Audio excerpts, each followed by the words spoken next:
You're watching Noir Street. I'm your host, Nero Wolfe. Every story hides a secret, and every shadow hides a clue. Tell us where in the world you're watching from. Subscribe, tap the like button, and join us as we drift into mystery. Chapter 1.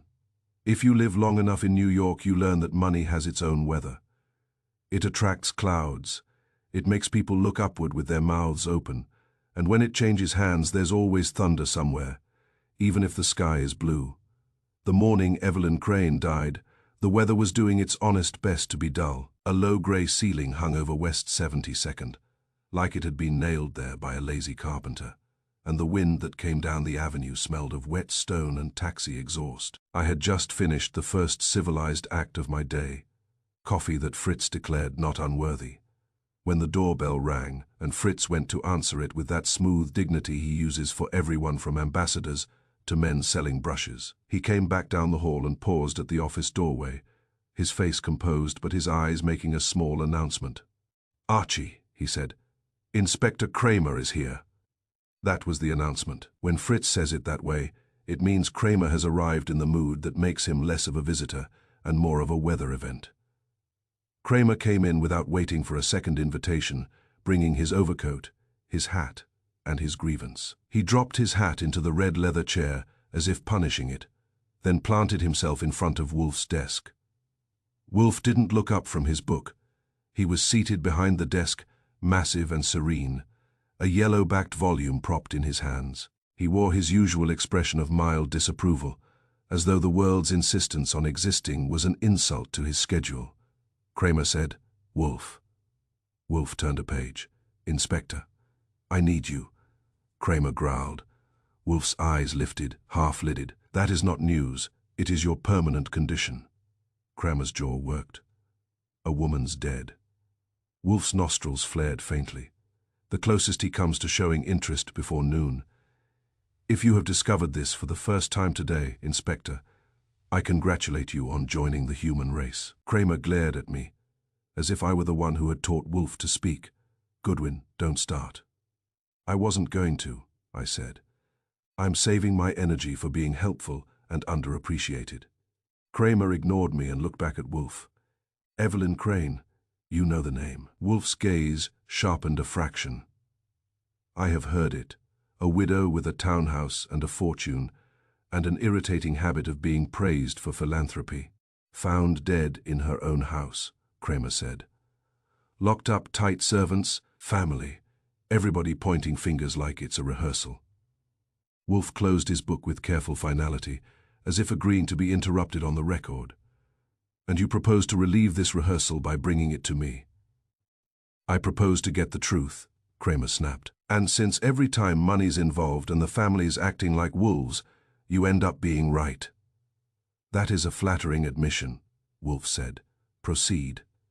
Kramer exhaled hard. "Crane's found in her sitting room. No sign of forced entry. She's got bruising on the throat. No weapon.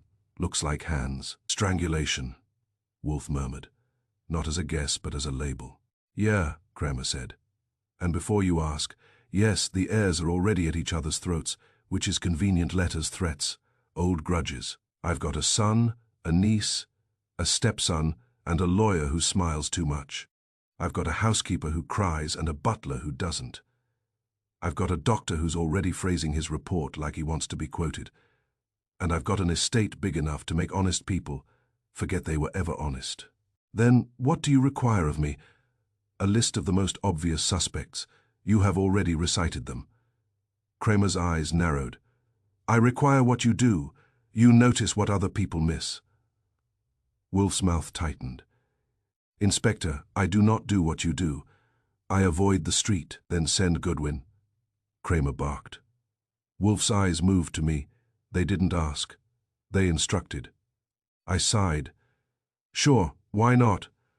A grey morning, a dead rich lady and family members with sharp elbows. It's practically a holiday." Wolfe raised a finger. "Before you go, Inspector, what is the time of death?" Kramer blinked. "Between 10 last night and 6 this morning, more precise after the autopsy." Wolfe nodded once. "And who discovered the body?" "The housekeeper," Kramer said.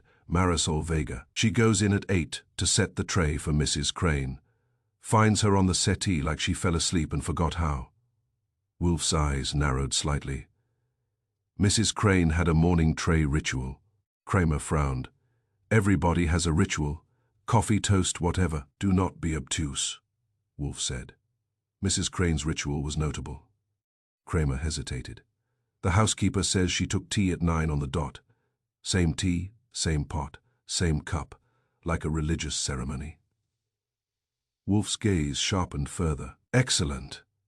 Kramer stared. What's excellent? Wolfe's voice went dry. That you mentioned something relevant by accident. Kramer's face reddened. You coming or not?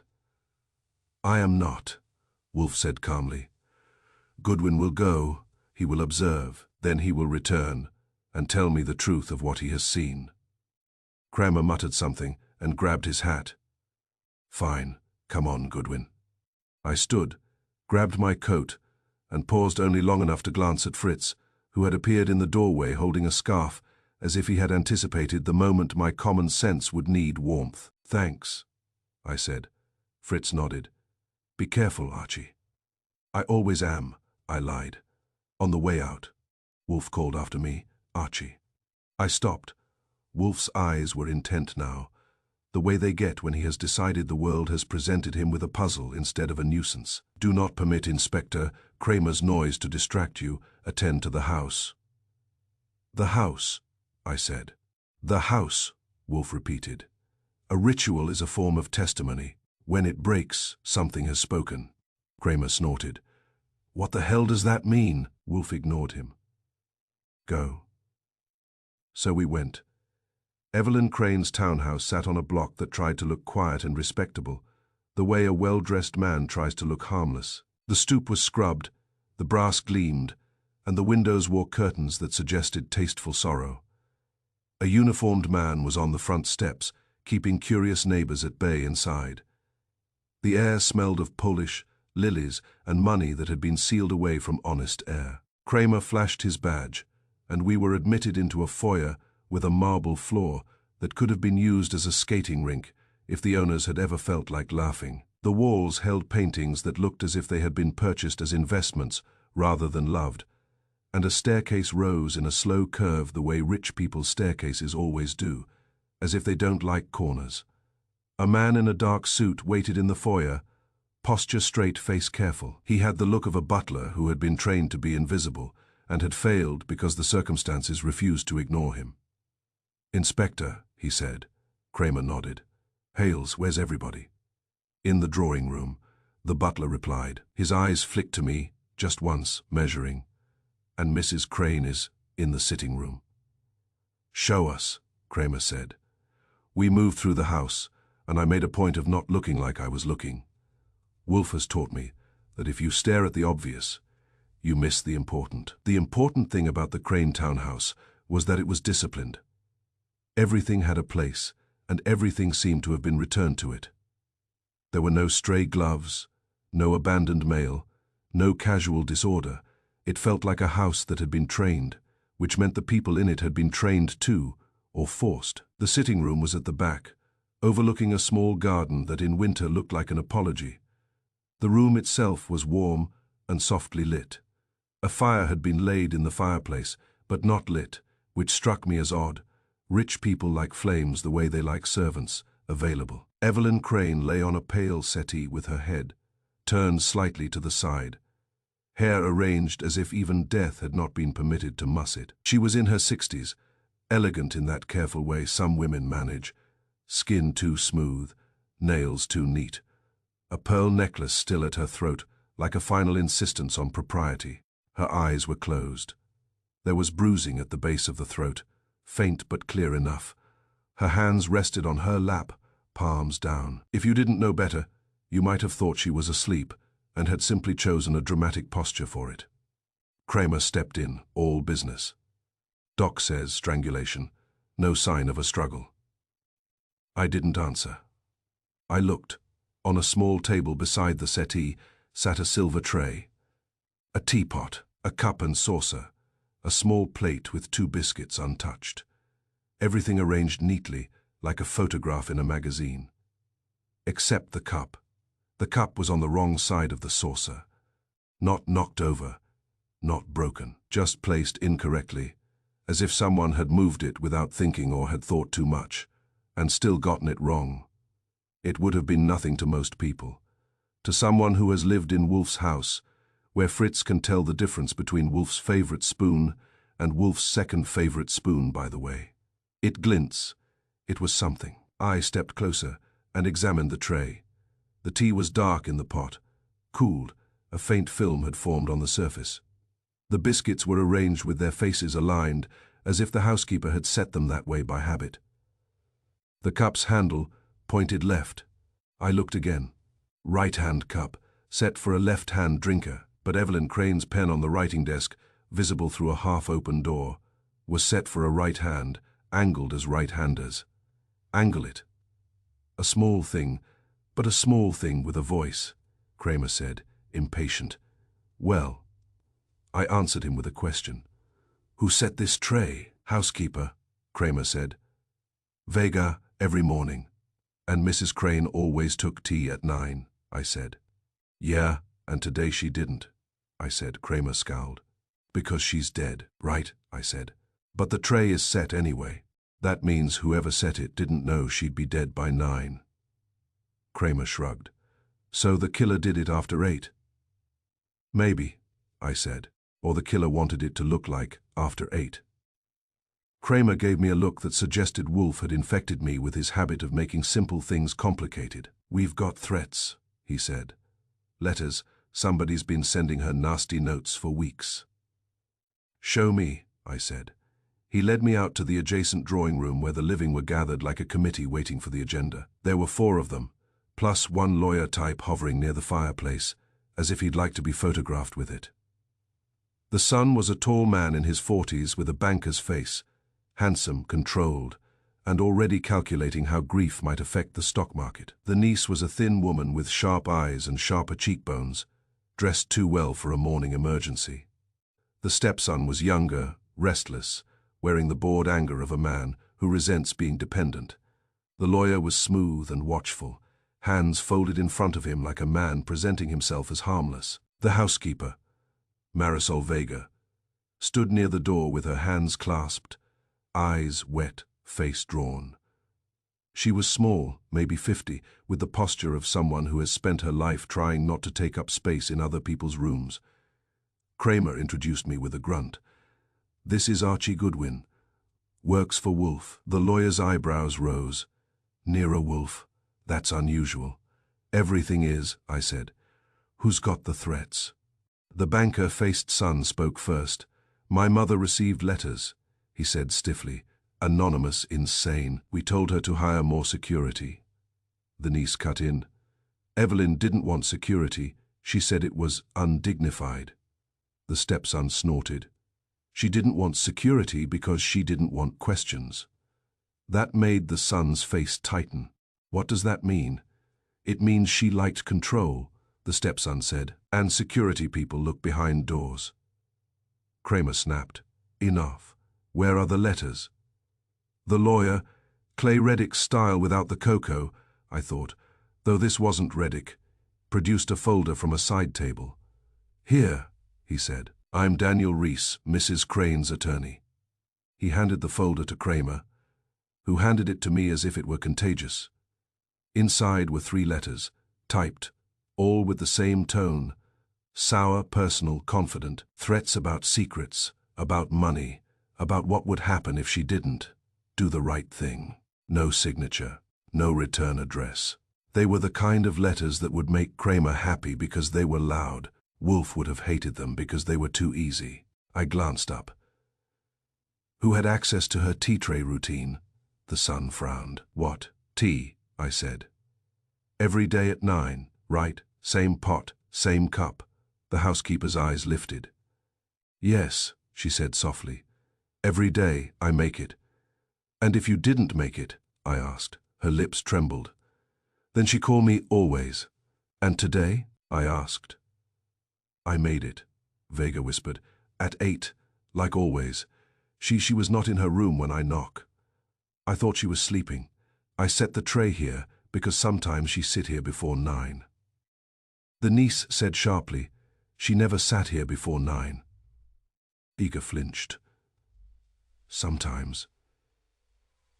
She insisted when she had a visitor. Kramer's head snapped. Visitor? Who? Vega shook her head quickly. I don't know. A man, not family. He come early. They speak low. The stepson leaned forward. How early? Vega looked at her hands. Maybe 7. The son's face stiffened. Why didn't you tell us this? Vega's eyes filled. I tell Mrs. Crane once I see the man. She say, Marisol, you hear nothing. That line hit me harder than the threats. It was the voice of the house speaking. The way Wolfe had said it would, Kramer demanded. Describe him, tall, grey coat. Hat. He was polite. That's half the men in Manhattan, Kramer growled. I looked at the tray again in my mind, the handle pointing left. Someone had touched that cup. Someone had set it or shifted it and didn't know the ritual well enough to get the handle right. Only staff would track that. Wolfe's words. I turned back to Vega. Marisol, I said gently. Did Mrs. Crane drink her tea left-handed? Vega blinked, confused by the question. Number she drink with right. Then why is the handle turned left? I asked. Her face went pale. I don't know. I said it. Always right. Kramer barked. So someone moved it. Yes, I said. Someone who didn't care or didn't know or wanted it noticed. The lawyer spoke carefully. Are you suggesting the tea is involved? I'm suggesting, I said. That in a house this orderly, the smallest disorder is a shout. Kramer grunted. All right, we'll get statements. Goodwin, you got what you need, I said. Not yet. Kramer's eyes narrowed. What else? I looked at the butler, Hales, standing near the foyer doorway, like a shadow that had been trained to hold its shape. I want to see the kitchen, I said. And I want to know who else knows the tea ritual. Hale's expression didn't change, but his eyes flicked. Just once, toward the back of the house. And in that flick I saw something I didn't like. Not fear, recognition. And then, before I could ask the next question, a phone rang in the hallway. Sharp, urgent. And Hales moved to answer it with the speed of a man who hopes the voice on the other end will save him. He picked up, listened for 2 seconds, and his face, finally, changed. He looked straight at Kramer and said, in a voice that had lost its training, Inspector, there's someone at the back door. He says, Mrs. Crane left instructions, and he has the key to her safe. Chapter 2, when Inspector Kramer hears the words safe key, his spine does a little dance, because in his mind, a safe is always full of either money or truth, and he has never been able to tell the difference until it's too late. Hales, Evelyn Crane's butler, had said it like a man reading his own obituary. Someone at the back door. And then, key to her safe. And the room's temperature dropped as if the furnace had resigned. Kramer snapped. Where? Hales turned and led us down the corridor, moving too fast for a man who has been trained to glide. I followed, and behind us the family and their lawyer drifted after like a committee that didn't want to miss the vote. The kitchen in the Crane townhouse was large enough to land airplanes in, and polished enough to make you feel guilty for breathing. A back door opened onto a service stoop and a narrow alley. A uniformed patrolman had been posted there and looked surprised to find he was no longer the most important person in the scene. A man stood just inside the door, hat in his hands, shoulders tucked in against the cold, eyes darting. He wasn't a deliveryman. He wore a decent overcoat and shoes that had been brushed, but his hands were nervous and his face had the waxy look of someone who had spent the morning waiting for disaster. I'm here, he said quickly, because Mrs. Crane told me if anything happened at all, I was to bring this to Mr. Hales. He held out a small brass key on a ring, and on the ring was a tag, safe in neat block letters. Kramer moved like a bulldog. Who are you? The man swallowed. My name's Owen Pelham. I did errands. For Mrs. Crane sometimes. Errands, Kramer repeated, as if it tasted bad. You got a reason you waited until now. Pelham looked miserable. I didn't know. I came early. I knocked. No answer, Hales said. She was resting, then I heard Polis, and I thought. His voice cracked. She told me to bring it if she was in trouble. This is trouble. Kramer reached for the key. I put a hand on Kramer's sleeve. Not to stop him, just to remind him that his sleeve existed. Inspector, I said, you might want to ask one question first. Which safe? Kramer glared. There's one safe in the house. The butler said quietly. There are two, Inspector. One in Mrs. Crane's study and one in the wall of her bedroom closet. Kramer stared at him. And you didn't mention that because? Because, Hales said stiffly, I was not asked. That was butler talk for, because you don't deserve my help. Kramer snapped at Pelham. Which safe, mister? Pelham blinked. The study, the son, Grant Crane. Pushed forward then, the banker faced tight with outrage that had been polished to a shine. Inspector, this is ridiculous. Whoever that man is, he could have stolen that key. Pelham recoiled. I didn't steal anything. Grant Crane's eyes were bright with the kind of anger that can be delivered in public without consequences. My mother is dead, and strangers are waving keys around my house. The niece, Nora Dell, stepped in beside him, dressed in black that fit her too well for a surprise tragedy. She dabbed at her eyes with a handkerchief that looked unused. Grant, she said softly, please, this is dreadful. Her voice said sorrow. Her posture said she had rehearsed sorrow in front of a mirror and liked the lighting. Kramer barked. Everybody shut up. The lawyer cleared his throat. Inspector, he said smoothly. Daniel Reese, counsel for the family. I'd like to state for the record. Kramer swung on him. You can state for the record in my office. Reese's smile didn't fade. It tightened. My clients have concerns. Mrs. Crane received threatening letters. We have them documented. He held up the folder again as if it were a prop, and the motion was so neat it almost made me laugh. If you wave threats around like scenery, you usually want the audience to look at the threats and not the stagehands. I said, Mr. Reese, you keep those letters like a man keeps theater tickets. Reese's eyes flicked to me. Cool. I keep evidence. Sure, I said. But you keep it visible. Kramer growled. Goodwin, quit sparring. I nodded. Fine, I'll save it for someone who enjoys it. Kramer marched us toward the study as if speed could substitute for thinking. The family trailed, Reese in tow, and Hales followed like a man following his own furniture being moved. The study was a quiet, handsome room with built-in shelves, a big desk, and a rug thick enough to bury secrets in. A painting of Evelyn Crane's late husband hung over the fireplace, watching all of us with the calm disapproval that men achieve only after death. The safe was behind a framed print on the wall. Hales moved the print aside with a small, reluctant flourish and exposed a steel door. Kramer held out his hand. Key. Pelham gave it to him with trembling fingers. Kramer jammed it into the lock, turned, and swung the door open. Inside were neat stacks of papers, a velvet pouch, and a slim, leather-bound ledger that looked like it had been handled often. Kramer reached in like a child reaching into a candy box. Grant Crane said sharply, Inspector, that's my mother's. It's the law's now. Kramer snapped. He pulled out the ledger first, flipped it open, and frowned. It was a list of names and numbers, dates and notations, written in a firm hand. Not the kind of thing that screams murder, the kind of thing that whispers motive. Reese leaned in, eyes sharp. What is that? Kramer turned a page. Looks like payments. Nora Dell's breath caught a little too precisely. Payments to whom?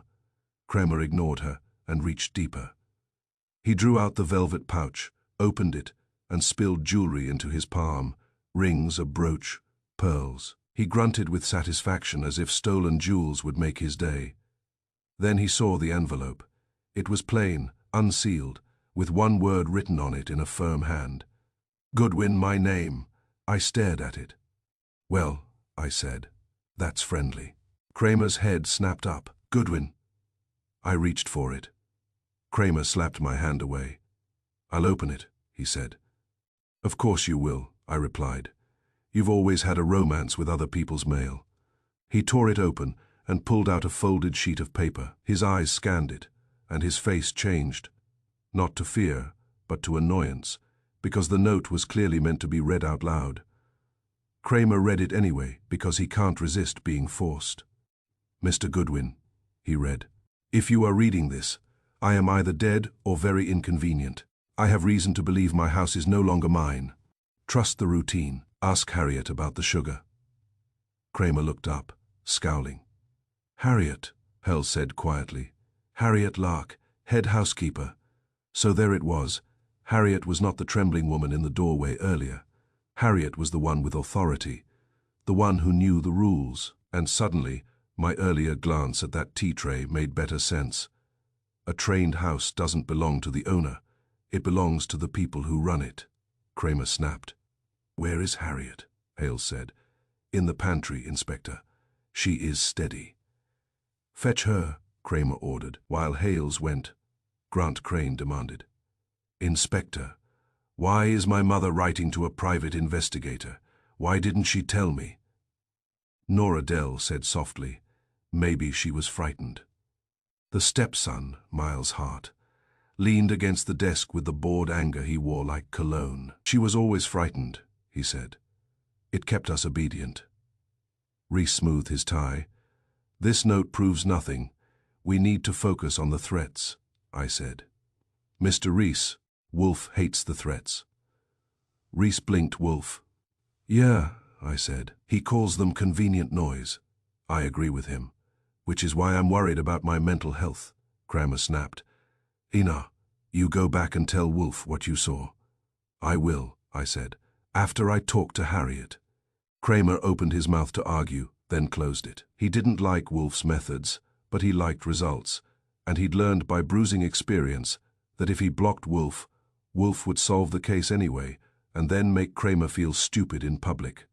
Harriet Lark entered with Hales and steady, was exactly right. She was a tall, spare woman in her late 50s with iron-grey hair pulled back tight and eyes that had seen too many rich people fall apart to be impressed by it. She wore a plain, dark dress and carried herself like a metronome. Inspector, she said, not nervous, not deferential, just factual, Kramer demanded. Did Mrs. Crane tell you anything? Harriet's gaze went to the open safe, then to the ledger on Kramer's palm, then to the family clustered like vultures pretending to be doves. She told me, Harriet said, to keep the house as it should be. Grant Crane snapped. That's ridiculous. She's dead. Harriet's eyes didn't flicker. Yes, sir, and the house still must be kept, I asked. Harriet, Mrs. Crane's note says to ask you about sugar. Harriet's eyes moved to me. They were sharp, evaluating. You are Mr. Goodwin. That's what the envelope claims, I said. Harriet nodded once, as if accepting paperwork. Mrs. Crane took tea at 4 o'clock every afternoon, in the green sitting room, always. The tray was set precisely. A porcelain dish held 2 sugar cubes, always 2. Reese interjected smoothly, and yesterday, Harriet's jaw tightened. Yesterday there was only 1. The room shifted. Grant Crane frowned. Nora Dell's hand paused mid-dab. Miles Hart's bored anger sharpened into interest. Even Kramer stopped rummaging long enough to listen, Kramer said. So what? Somebody took a sugar cube. Harriet's eyes stayed on him with quiet contempt. No, Inspector. Nobody took it. It was not there to take. I asked. You're sure? I am sure, Harriet said. I have set that dish for 12 years. Mrs. Crane did not permit error. If there was 1 cube, it was because someone wanted it to be 1 cube. Or because you made a mistake, Grant Crane said. Too quickly. Harriet's gaze turned on him like a blade. Mr. Crane, I have made mistakes. I have broken dishes, missed stains, and once I burned a roast. Mrs. Crane forgave me none of them. I did not forget sugar. Nora Dell's voice was soft, soothing. Harriet, please. This is hard for all of us. Harriet didn't even look at her. It is hard for Mrs. Crane. She is dead. Kramer rubbed his forehead, frustrated. Why does one sugar cube matter? Because Wolfe had said so, I thought. Because in a disciplined house, a ritual breaking is testimony. I said, Harriet, who would know the sugar rule besides you? Harriet's answer was immediate. Hales, the cook, Marisol Vega, and Mrs. Crane. Marisol, so the trembling woman earlier, had been telling the truth as she knew it, an assistant, not the keeper of rules. Harriet was the keeper. Did anyone else set the tray yesterday? I asked. Harriet's eyes narrowed. Numbered. Did anyone enter the green sitting room before 4? I asked. Harriet hesitated, just a fraction. A visitor came. Grant Crane's head snapped. Who? Harriet's eyes stayed steady. A man, not family. He arrived at 3:30. 5 he spoke with Mrs. Crane alone. Kramer leaned forward. Name. Harriet's mouth tightened. She told me I did not need his name. That's not an answer, Kramer barked. It is the only one I have, Harriet replied. I asked. Did you see his face clearly? Harriet nodded once. Yes, and I pressed. She looked past me toward the family, then back to me with something like resignation. If I speak it aloud, they will all start shouting, she said. And Mrs. Crane hated shouting. Kramer exploded. Lady, I cut in quickly. Harriet, just tell me, was he someone who belongs in this house? Harriet's eyes hardened. Number, Kramer growled. We're done here.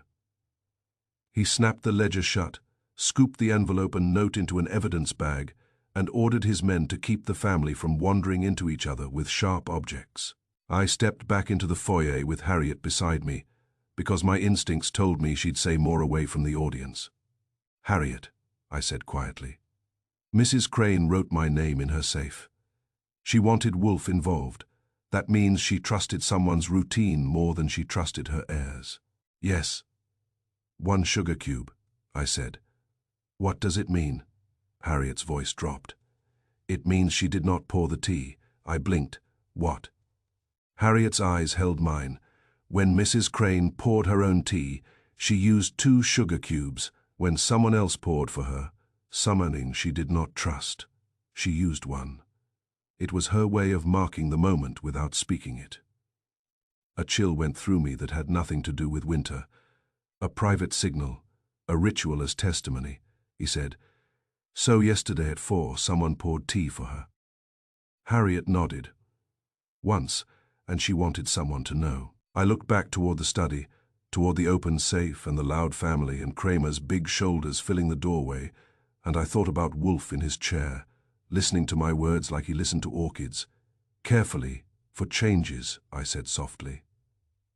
Harriet, who poured the tea? Harriet's lips pressed together, her eyes flicked to the stairway, then back to mine. And she whispered one name, so low it barely touched the air, just as a crash sounded upstairs, sharp and violent, like a drawer being slammed by someone who had discovered something they hadn't expected. Chapter 3. If there is anything in New York more stubborn than traffic, it is a medical examiner with a tidy theory.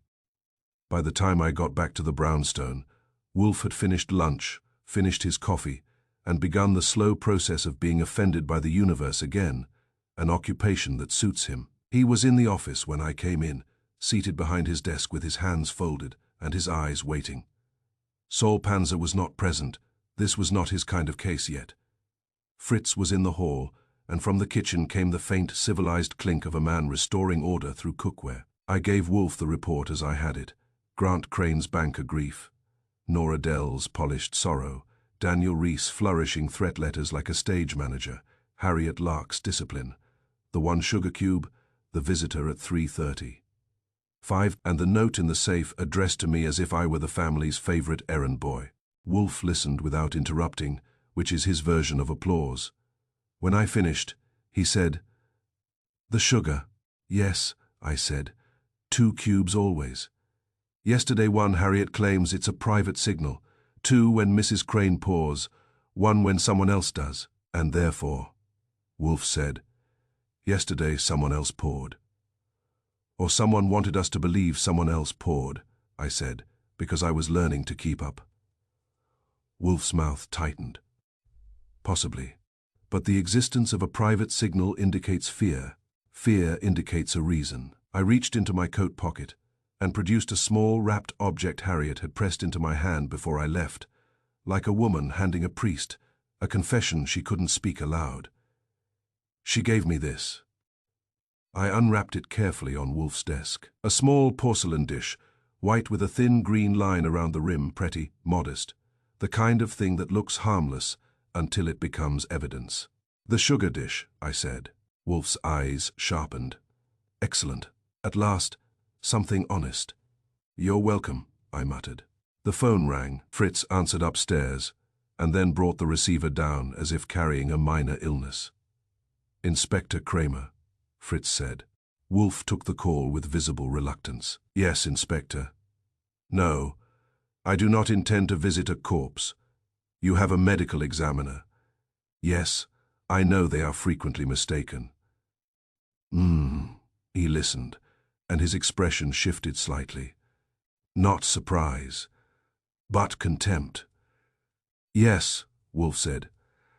That is lazy. Tell your medical examiner I said so. He hung up and looked at me. The medical examiner suggests a natural cardiac event. I blinked. With bruises on the throat. He proposes they are post-mortem artifacts, Wolfe said, voice dry. A regrettable phrase, used by men who wish to go home early. Kramer buy it? I asked. Wolfe snorted. Kramer is too loud to be gullible. He is merely impatient. Wolfe turned his attention to the porcelain dish, as if it were a rare orchid. He did not touch it with bare fingers. He used a clean handkerchief, because Wolfe dislikes smudges on any truth, but his own. He tilted the dish under the desk lamp, then brought it closer to his nose. I said, You're smelling sugar? I am smelling the absence of sugar, Wolfe replied. There is a difference. He set the dish down, took a small glass vial from his desk drawer. Wolfe keeps the oddest items in his office, as if he expects crime to arrive needing a laboratory, and poured a few drops of water into the dish. He swirled it gently, then touched the wet surface with the tip of his finger and brought it to his tongue. He stared. Wolfe. He made a face of displeasure. Bitter. I blinked again. Bitter, where sweetness should be. Precisely, Wolfe said. Sugar leaves a faint sweetness even when removed. This leaves bitterness. You're telling me somebody put something in the sugar dish, I said. I am telling you, Wolfe corrected. That something bitter sat in that dish. It may have been placed there deliberately, or it may have been a byproduct of another act. Either way, it is not sugar. My mind went back to Harriet's steady eyes, one cube as a signal, a visitor. A tray prepared by routine. A house trained to do the same thing every day without supervision. Wolfe said, Call Harriet Lark. Ask her to come here. I can do that, I said, and reached for the phone. Also, Wolfe added, call the butler, Mr. Hales, and the cook, and the other housekeeper, Marisol Vega. I want the staff. You want them here? I asked. Wolfe's eyes narrowed. Yes, the family will provide noise. The staff will provide truth. I made the calls. They came because Kramer had a patrolman still stationed at the townhouse, and because Harriet at least understood that when Wolfe summons, something in the world shifts and it is safer to be on the right side of it. They arrived in Wolfe's office in a little procession of discomfort. Hales first, stiff as a flagpole. Harriet next, steady as ever. Then Marisol Vega, hands clasped, face anxious. The cook, Mr. Pennell, was last, round-bodied and offended, wearing a clean apron as if it were armor. Wolfe did not invite them to sit. He rarely invites anyone to sit unless he plans to keep them for a while. He indicated the porcelain dish. You recognize this, Harriet said. Yes, Mrs. Crane's sugar dish. Wolfe's eyes went to Hales. Who set the tea tray yesterday at 4? Hales answered smoothly. Mrs. Lark. Harriet's eyes flicked. Just once. No, she said. Marisol set it. I was upstairs airing the guest room linens. Marisol set the tray by routine. Marisol Vega flinched as if struck. Yes, she whispered. I set it. I always set it when Miss Harriet is busy. Wolfe's voice was mild. So the tray is prepared by routine, without supervision. Harriet's chin lifted. We do not stand over each other, Mr. Wolfe. The house runs by rule every single day, Wolfe murmured. Then to Marisol. Did anyone instruct you yesterday to set it as usual? Marisol's eyes widened. She glanced at Harriet, then down. Mrs. Crane said it, she whispered. She told me, Marisol, set it as usual. Wolfe's eyes sharpened. When, after the visitor left, Marisol said. Mrs. Crane came into the hall. She looked tired. She said it like she was in a hurry to go back inside. And did you notice anything unusual? Wolfe asked. Marisol swallowed. The sugar dish. There was only one cube. I thought Miss Harriet had taken the other. Harriet's voice cut quiet and hard. I did not. Wolfe nodded, almost satisfied. Mr. Pennell, do you handle the sugar? The cook bristled.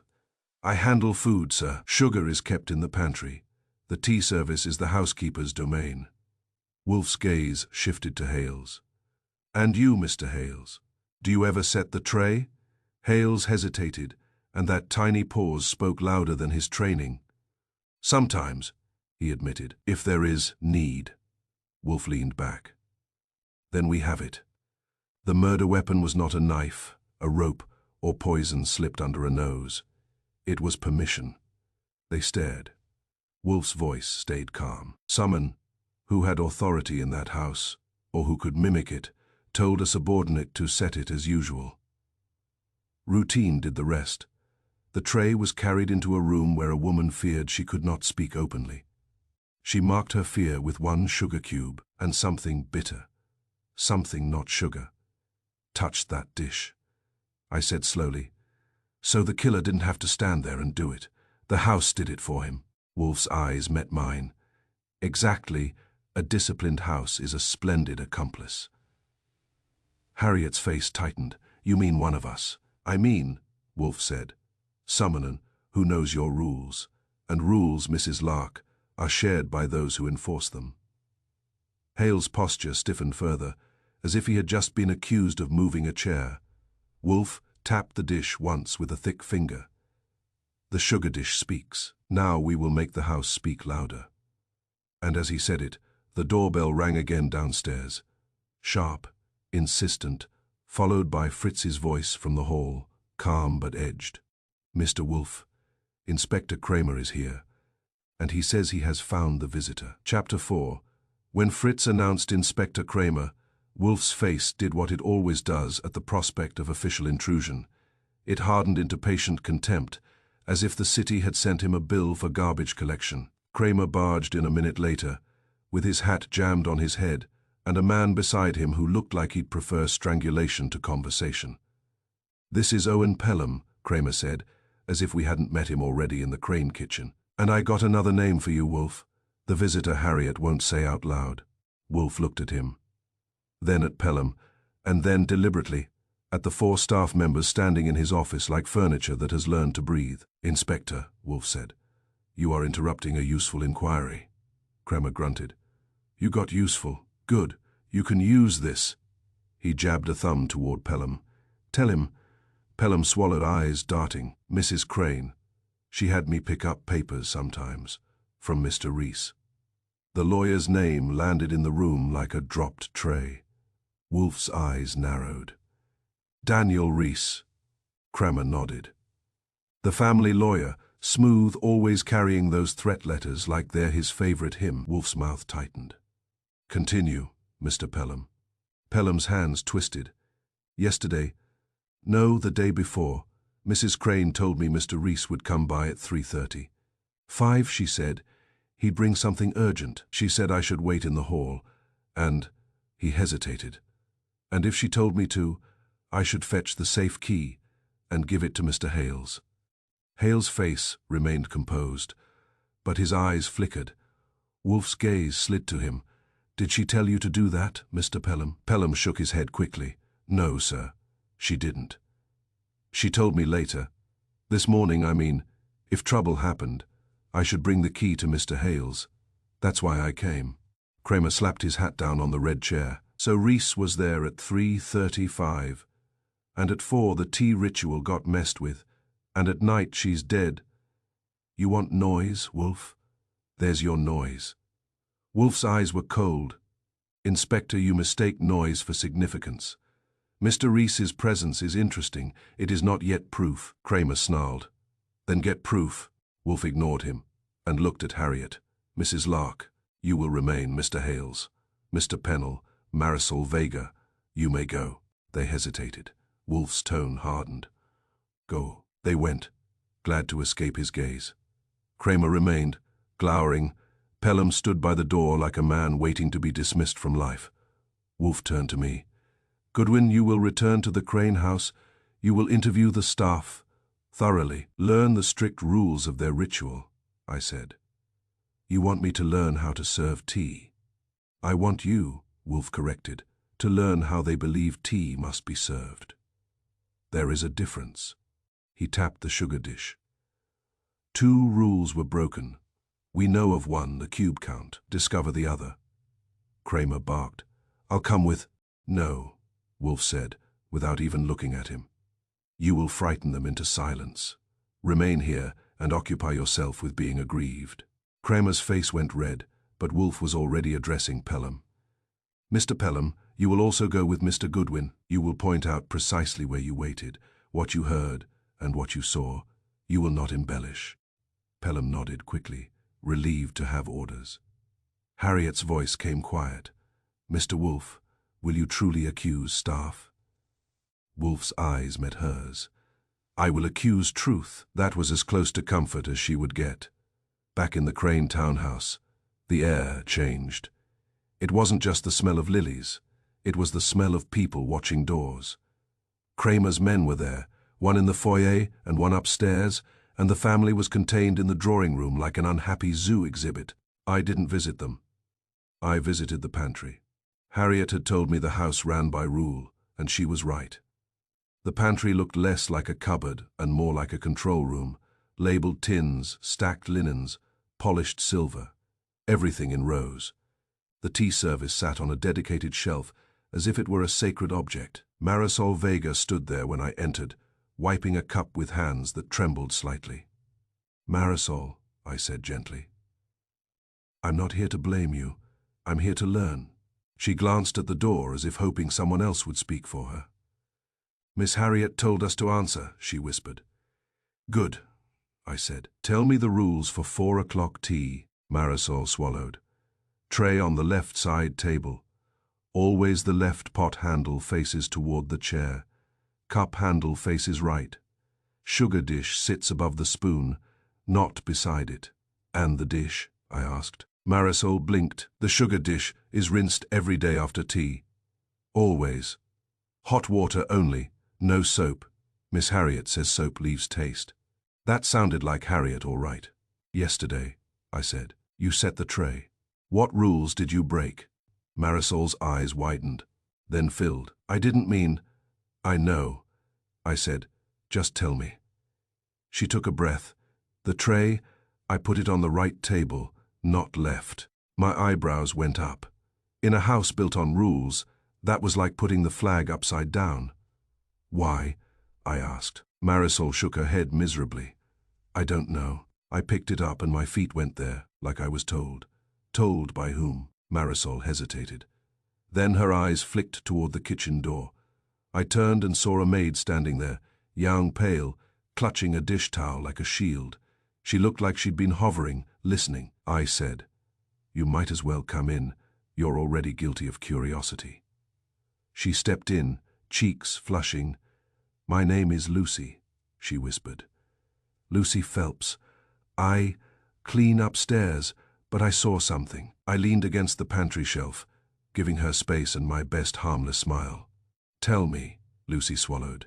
Yesterday, before 4, Mr. Reese came in here. That name again, Daniel Reese, gliding into domestic space where he didn't belong. He came into the pantry, I asked. Yes, Lucy said. He was in the hall with Mrs. Crane, then she went into the green sitting room, and he walked back here, like he knew where he was going. Marisol's hands tightened on the cup. He shouldn't be here. Lucy nodded, eyes wide. He opened the cupboard where the tea things are. I was carrying linens and I stopped because he's not staff. He saw me and smiled and he said, "I'm just getting something for Mrs. Crane." My mouth tightened. Did he take anything? Lucy shook her head. I don't know. He closed the cupboard. Then he went out. But when I came back later, the sugar dish was on the counter, not on the shelf. Marisol whispered, "It was on the counter when I came." There it was. Rule number 2, I said. Marisol, about the rinsing rule. Was the sugar dish rinsed after tea yesterday? No, she whispered, because when I cleared the tray, the dish was already wet, like someone rinsed it before. Lucy's voice trembled. And the tray. It was on the right table. That's wrong. Miss Harriet would never.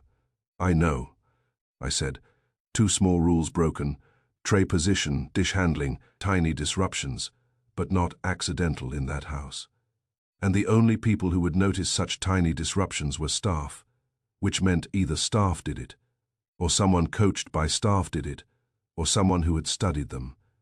I turned to Pelham, who had been standing by the doorway like a nervous lamp. Pelham, yesterday at 3:35. Where did Reese wait? Pelham pointed. In the front hall, right by the coat closet. And did he ever go toward the pantry? I asked. Pelham hesitated. Mrs. Crane told me to stay by the stairs. I looked down once. I saw him walk toward the back. I thought he was leaving. Harriet met me in the corridor, eyes sharp. What did you learn? I said. 2 rules were broken yesterday. The tray was placed on the right table, not the left, and the sugar dish was wet before clearing, like someone rinsed it early. Lucy Phelps saw Daniel Reese in the pantry near the tea service before 4. Harriet's face went very still. Reese, she said softly, as if tasting poison. He's not staff, I said. No, Harriet agreed. But he has been in this house often. He knows the routines, because Mrs. Crane liked to show off order. She believed order was a virtue. And now it's evidence, I said. Harriet's eyes narrowed. Only staff would notice the disruption. Only staff would care enough to see it. Which means, I said, the killer is staff, or the killer was coached by staff. Harriet's jaw tightened. We are not killers. I held up a hand. I didn't say you are. I said, someone used your rules. Harriet stared at me for a long moment, then spoke quietly. Mr. Goodwin, yesterday, when Mr. Reese arrived, Mrs. Crane told me to leave them alone. That's consistent, I said. Harriet's voice tightened. It is also unusual. Mrs. Crane did not like me out of sight. Not unless she believed she was controlling something. I thought of the 1 sugar cube, a signal, a warning in porcelain. I said, Harriet, did Reese ever serve tea? Harriet's eyes flicked away, then back. No, she said. He would not lower himself.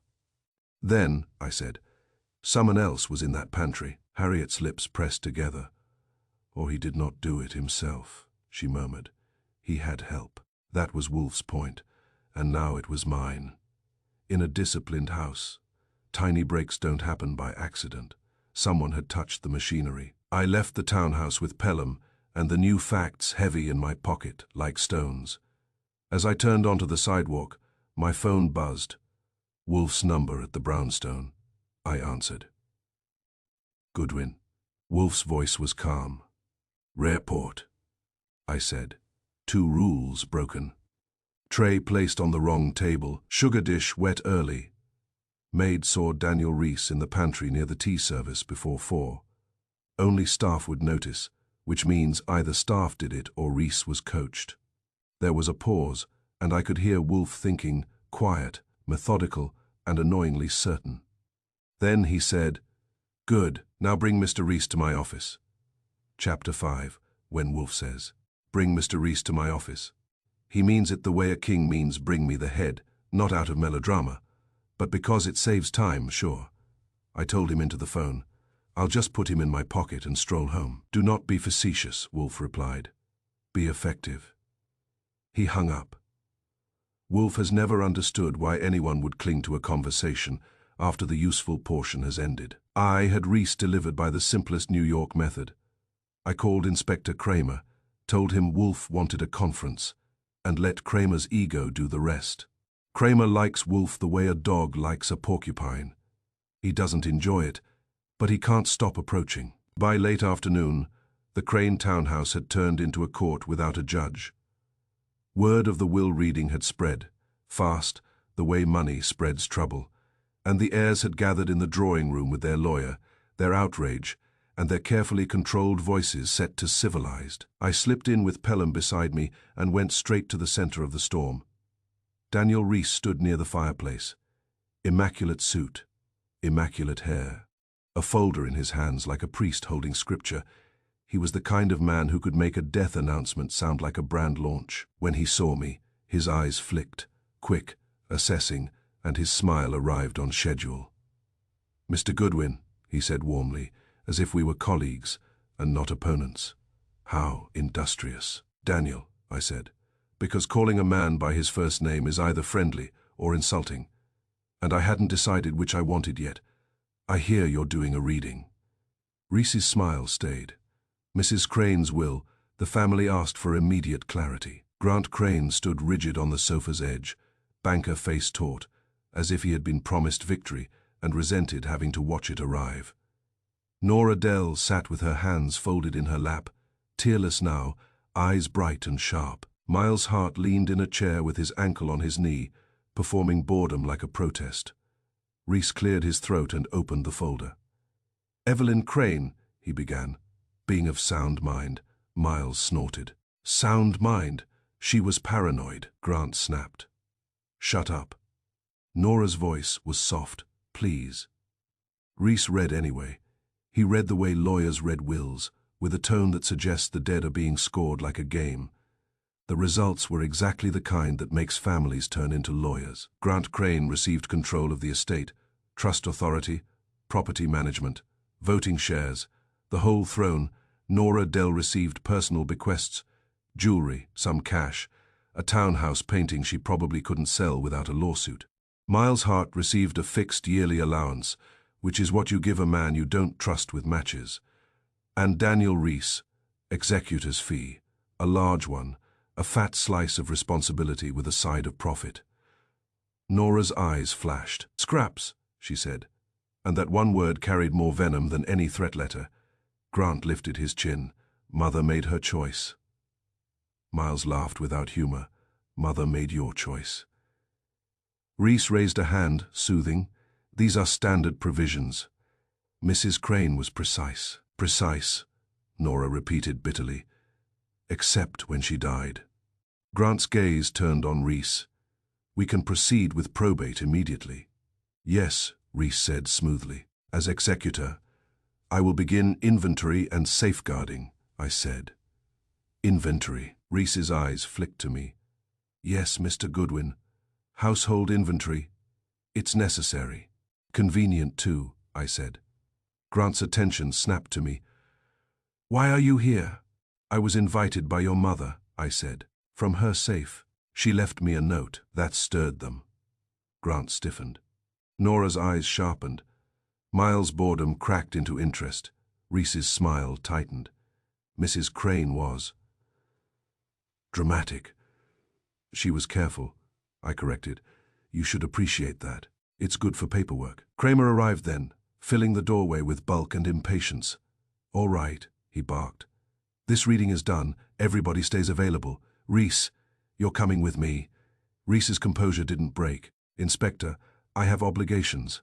Kramer moved closer. "You can do your obligations later. Right now you got questions." Reese's eyes met mine for a fraction. The smile was gone now. In its place was a look that said he understood something had shifted. Back at the brownstone, Wolfe waited in his office with the quiet confidence of a man who knows. that if you drag enough noise into his room, the truth eventually trips over the rug. Kramer marched Reese in as if delivering a prisoner. Reese entered with his chin high, suit perfect, hands empty. He'd left his props behind. Wolfe didn't invite him to sit. "Mr. Reese," Wolfe said, voice calm, "you are the executor of Mrs. Crane's estate." Reese's tone was cordial. "Yes, Mr. Wolfe. You have been in her house often." "Of course. You have access," Wolfe said, "to rooms where you do not belong." Reese's eyes sharpened. "I belong wherever my responsibilities require." Wolfe nodded as if agreeing with a child. "Responsibilities are convenient things they justify." Reese's mouth tightened. "If you have an accusation." "I have a schedule," Wolfe said, and nodded to me. "Goodwin." I produced what I had asked Harriet for, the household schedule and supply logs, a thick sheaf of neatly ruled pages that documented the Crane house, the way ships log documents, a voyage, who cleaned what, when linens were changed, when pantry goods were restocked. It was domestic bureaucracy at its finest. Wolfe took the pages and began to turn them with slow precision. His eyes moved like a man reading stock prices he intends to ruin. "Interesting," Wolfe murmured. Reese stood still, but I saw a small tightening at the corners of his mouth. Wolfe lifted one page. "Here," he said. "A weekly entry, inventory day, added 3 months ago, every Wednesday, conducted by Mr. Reese." Reese's smile returned. Small, defensive, standard, practice. "As executor, in waiting and counsel, I advised Mrs. Crane to keep accurate records." "Advised," Wolfe repeated, and then participated. Reese's voice stayed smooth. "I reviewed supplies, household assets, security." Wolfe's eyes remained cold. "And you reviewed the pantry?" Years hesitated. "Barely, but enough, among other things." Wolfe tapped the log. "A perfect mechanism, regular, plausible access to the tea service, the sugar dish, and the supply tins. No one questions you. You are responsible." Kramer barked. "So you admit you were in the pantry yesterday?" Reese's gaze flicked to Kramer with faint disdain. "I do not deny being in the house. Mrs. Crane requested my presence." Wolfe's voice remained maddeningly calm. "At 3:30. 5. Reese's eyes narrowed. "Yes." Wolfe leaned back, and at 4, Mrs. Crane's tea ritual was altered in 2 small ways. The tray was placed incorrectly. The sugar dish was wet. There was 1 sugar cube, and bitterness where sweetness should have been. Reese's jaw tightened. "You're spinning domestic trivia into murder." Wolfe's eyes sharpened. "Domestic trivia is what kills, Mr. Reese. It is ignored." I said, "Also, you earned a fat executor fee for being so responsible." Reese's gaze snapped to me. "My fee is irrelevant." "Money's never irrelevant," I told him. "It's just sometimes more honest than people." Wolfe lifted a finger. "Mr. Reese, you will provide me with your complete account of yesterday afternoon. Every movement, every conversation. You will not omit the pantry." Reese's smile faded. "Am I under arrest?" Kramer growled. "You want to be," Wolfe said. "You are under scrutiny. That is more unpleasant." Reese drew a slow breath. "Fine." I arrived at 3:35. I met Mrs. Crane in the hall. She was distressed. "About what?" Wolfe asked. Reese's eyes flickered. "About family, about money, about threats." Wolfe's lip curled faintly. "Ah, the threats again. The convenient noise." Reese's voice sharpened. "Those letters were real." "I do not doubt their existence," Wolfe said. "I doubt their importance," Reese continued. "Mrs. Crane asked me to review the will again. She feared Grant would mishandle the estate." Grant's banker face, Wolfe, like flashed in my mind. Mishandling could mean anything from mismanaging charities to being rude at dinner. "And then?" Wolfe asked. Reese's jaw tightened. "Then I left." "Left how?" Wolfe pressed. "Through the back hall," Reese said, too quickly. "I needed to speak to Hales about..." The safe key, I said. Reese's eyes flicked to me, sharp. About securing documents. Wolfe's voice stayed calm. And during this securing, you visited the pantry. Reese held Wolfe's gaze. Yes, he said. Because the pantry is adjacent to the service corridor, I passed it. Wolfe's eyes narrowed. Passed it. Or entered it. Reese's composure held, but his throat moved. I entered, he admitted. I was looking for Hales. Kramer barked. And you found sugar instead. Wolfe's voice was soft now, which is when it becomes dangerous. No, Mr. Reese. What is absurd is your belief that paperwork grants you invisibility. Inventory day was your key, disguised as responsibility. Reese stared at Wolfe. For the first time I saw something under the polish. Annoyance. Yes, but also calculation that had hit a wall. Wolfe tapped the schedule once. You have created a pattern of access. Now I will determine why you needed it. Reese said carefully. You have no proof. I harmed Mrs. Crane. Wolfe's eyes remained steady. Not yet. He turned his gaze to me. Goodwin, return to the Crane house tonight. Obtain the supply tins, particularly sugar, and any bittering agent used in the kitchen. Bring them here. Kramer exploded. Why the hell is he? Wolfe cut him off without raising his voice. Because, Inspector, you chase the loud trails, money, letters, family grudges. I follow the quiet one, T. Reese's smile returned faintly. Brittle. You won't find poison in sugar. Wolfe looked at him as if he were a smudge on glass. Then you will have no reason to be concerned. Reese did not answer.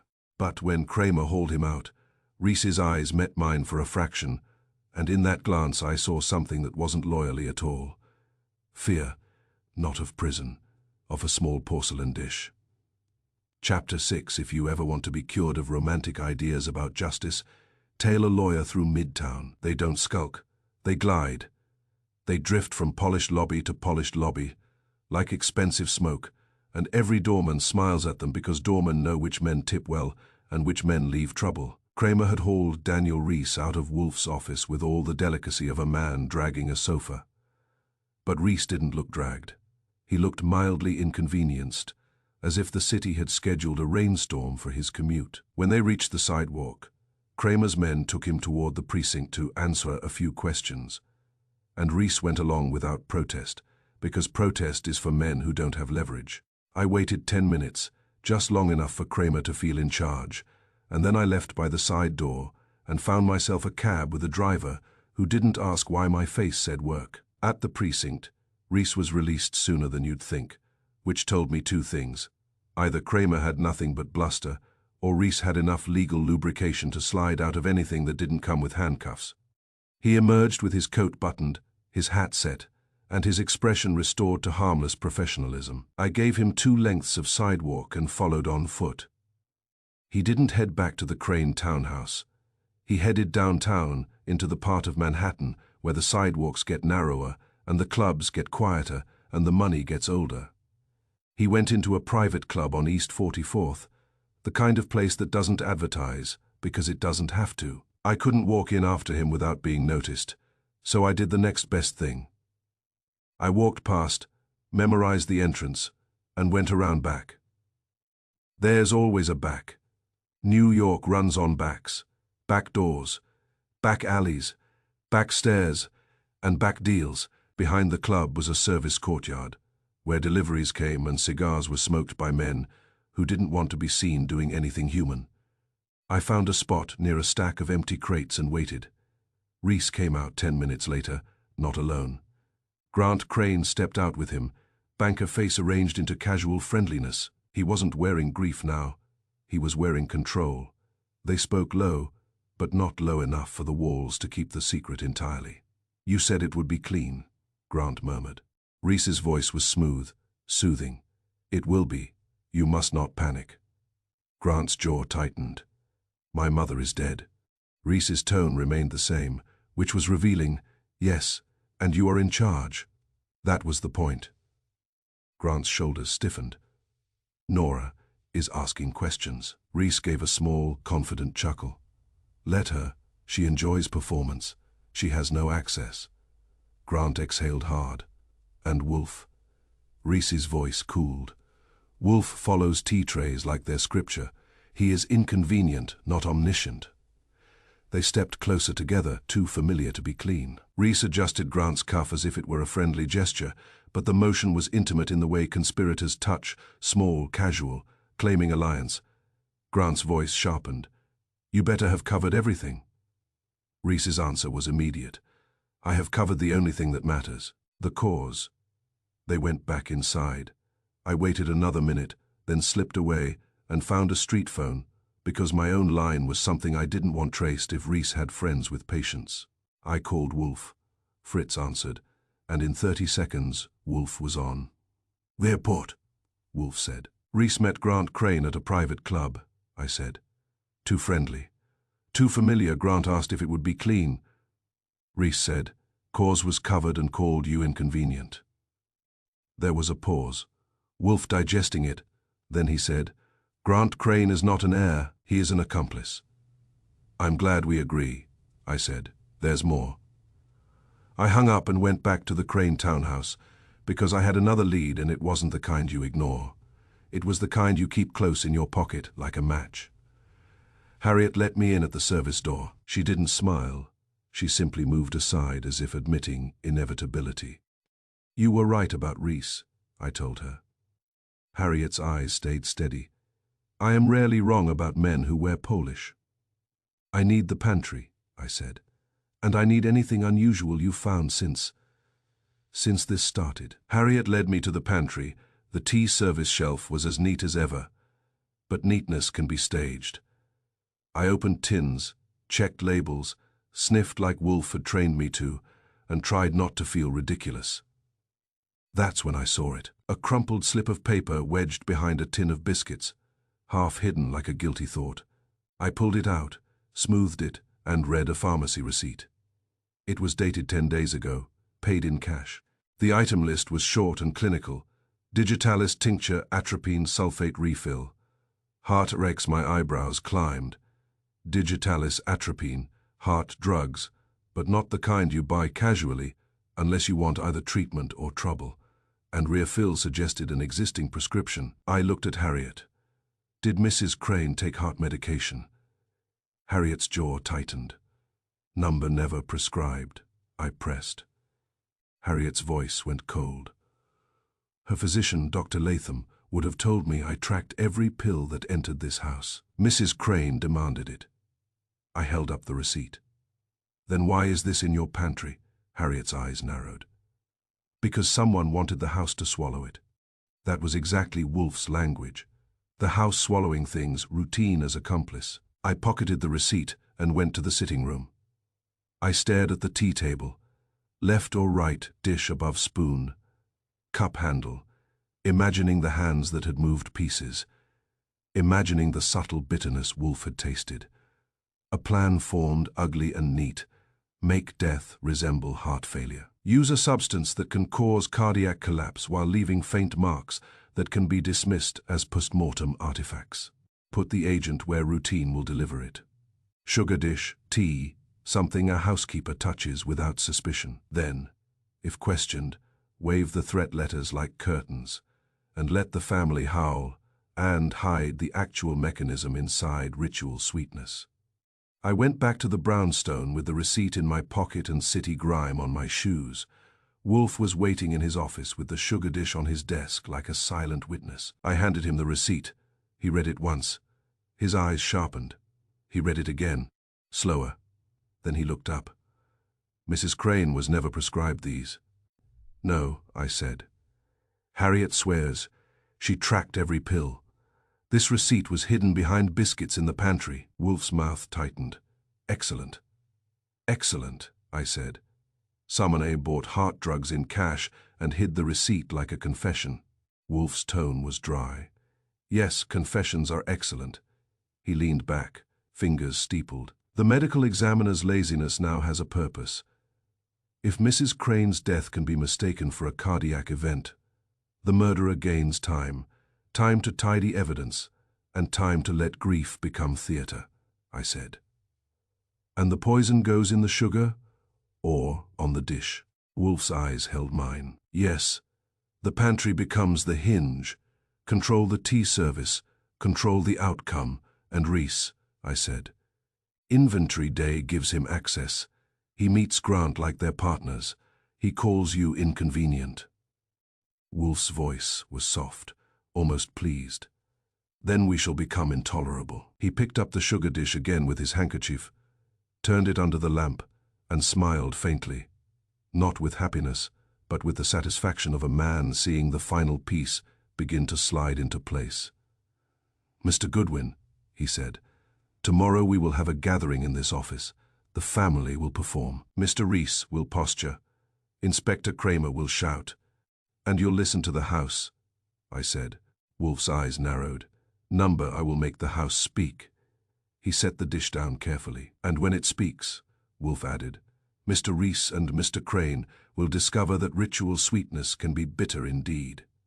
Chapter 7. If there's one thing I've learned working for Nero Wolfe, it's that money is a better witness than people. People forget.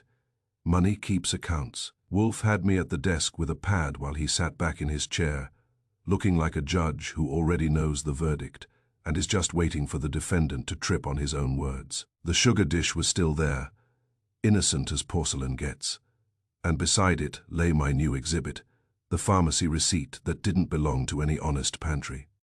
Inspector Kramer arrived at 11, with his usual talent for bringing noise into a room that didn't ask for it. With him came a man who tried to be invisible and failed by existing. Hales, Evelyn Crane's butler, whose proper name was apparently Martin, but whose shoulders looked like they'd been apologizing for years. Hales is here, Kramer said, and he's going to talk. Marty's eyes flicked to Wolfe, and then away quickly, the way men look at a cliff edge. Wolfe didn't invite him to sit. He rarely does with men who have been paid to stand. Mr. Dunn, Wolfe said, mild as cream. You are a butler. Yes, sir, Dunn said. And yet your bank deposits do not match a butler's pay. Dunn's face changed. Just a shade. That was all Wolfe ever needed. Kramer barked. How the hell do you know his bank deposits? Wolfe's eyes slid to him with contempt. Inspector, in a city this size, even a bank teller has a cousin who plays poker. Be silent. Kramer's mouth opened, then shut. He glowered at me as if I were the poker player. Wolfe continued. Mr. Dunn, 3 deposits in the last 4 months. Cash substantial, a courtesy, one might say. Bribes with manners. Dunn's throat worked. I didn't. Wolfe lifted a finger.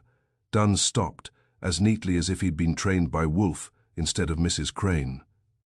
You did, Wolfe said. The only question is whether you accepted them for ignorance or for service. Dunn's hands twisted. I have bills, he muttered. Everyone has bills, Wolfe said.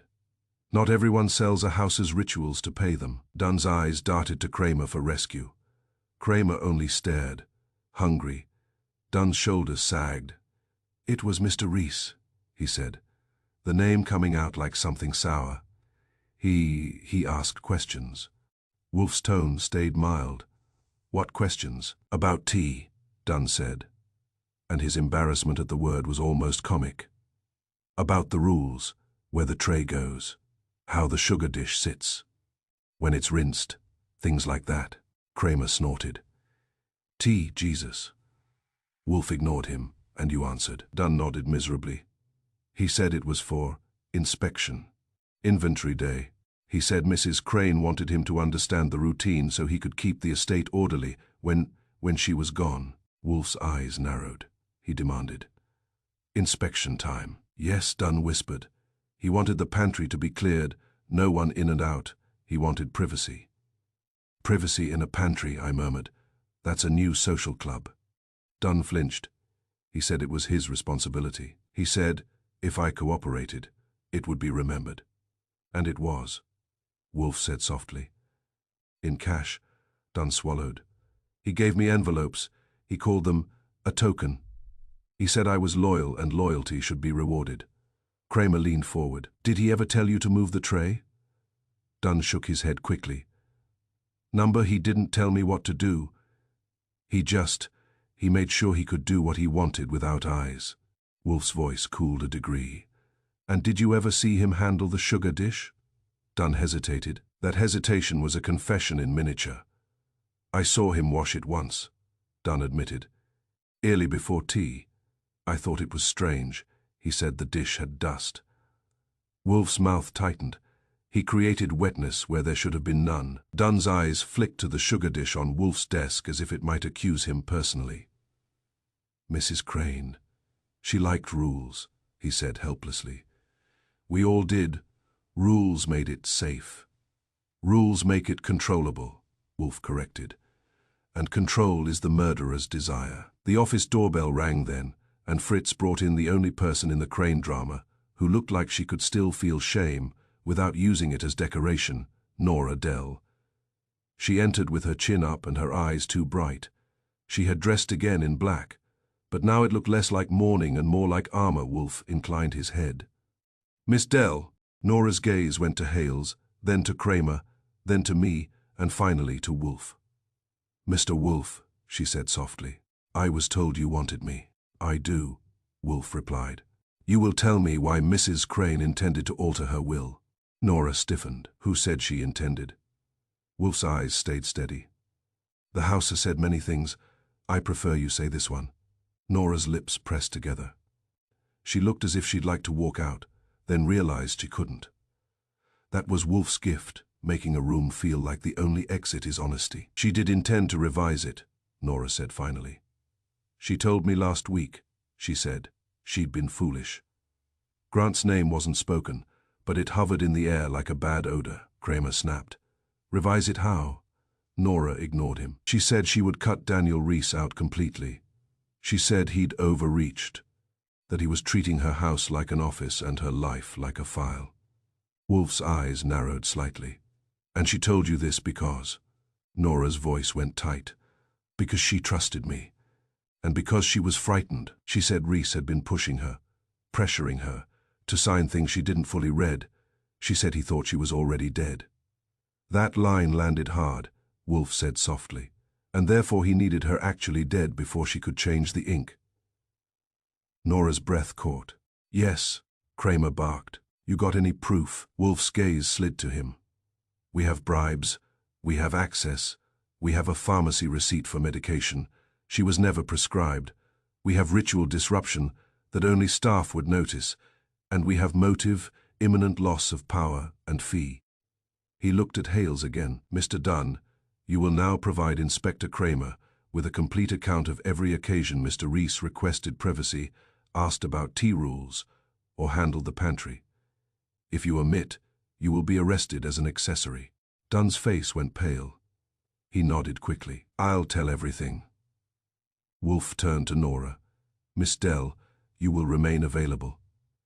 Your testimony regarding the planned revision will be essential. Nora nodded, lips tight. I will.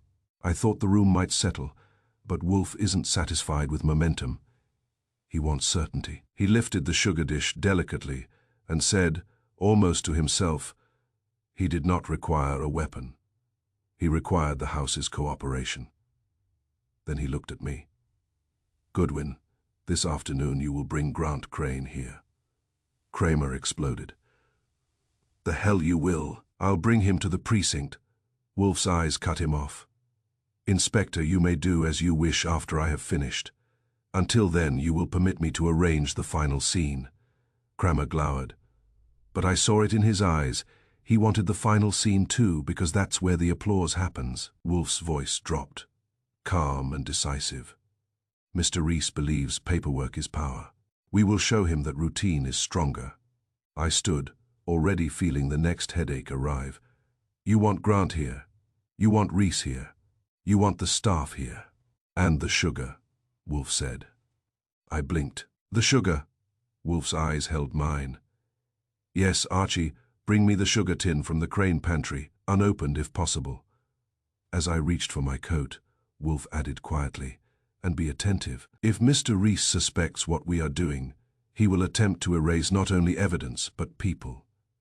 That was a nice, cheerful note to end on. I headed for the door, thinking about butlers with quiet paychecks, lawyers with neat schedules, and a house that served tea the same way every day.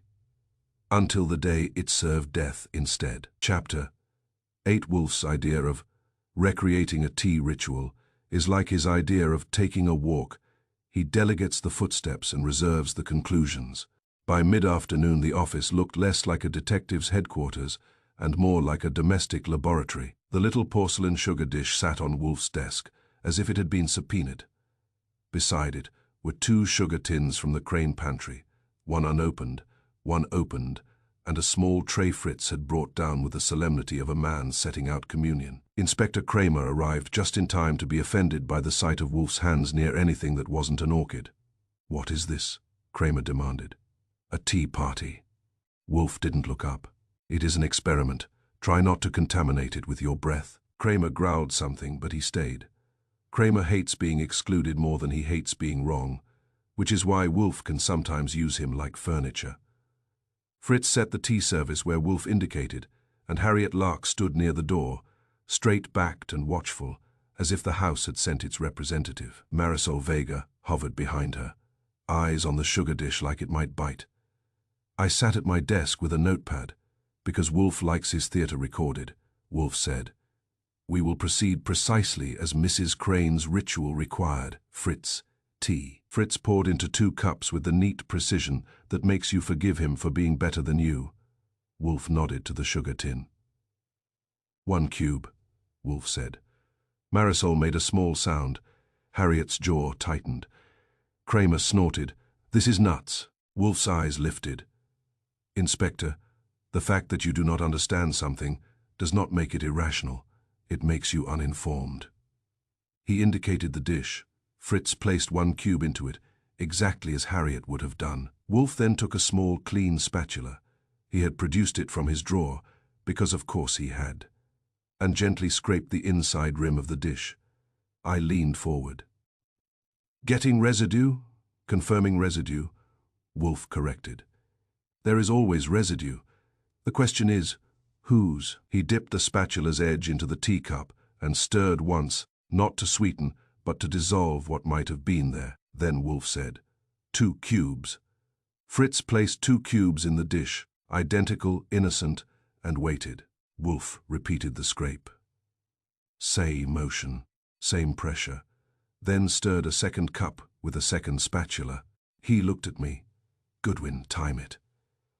I checked my watch. "Ready." Wolfe lifted the 1st cup, the 1 cube cup, and took a sip. He did not drink like a man enjoying tea. He drank like a man taking evidence into his mouth. His expression didn't change much, but his nostrils flared faintly. "Bitter," he said, subtle. He lifted the 2nd cup. The 2 cube cups sipped, and this time his eyes narrowed. "Less precise," he said. "The sweetness interferes. It masks and delays." Kramer stared. "You're telling me 1 sugar cube kills faster than 2. Wolfe set the cups down with care. I am telling you that if a bitter compound is smeared inside the dish, 1 cube will pick up more of it relative to sweetness than 2. 2 cubes dilute the taste and alter the timing of ingestion. A murderer who requires a predictable effect chooses the single cube."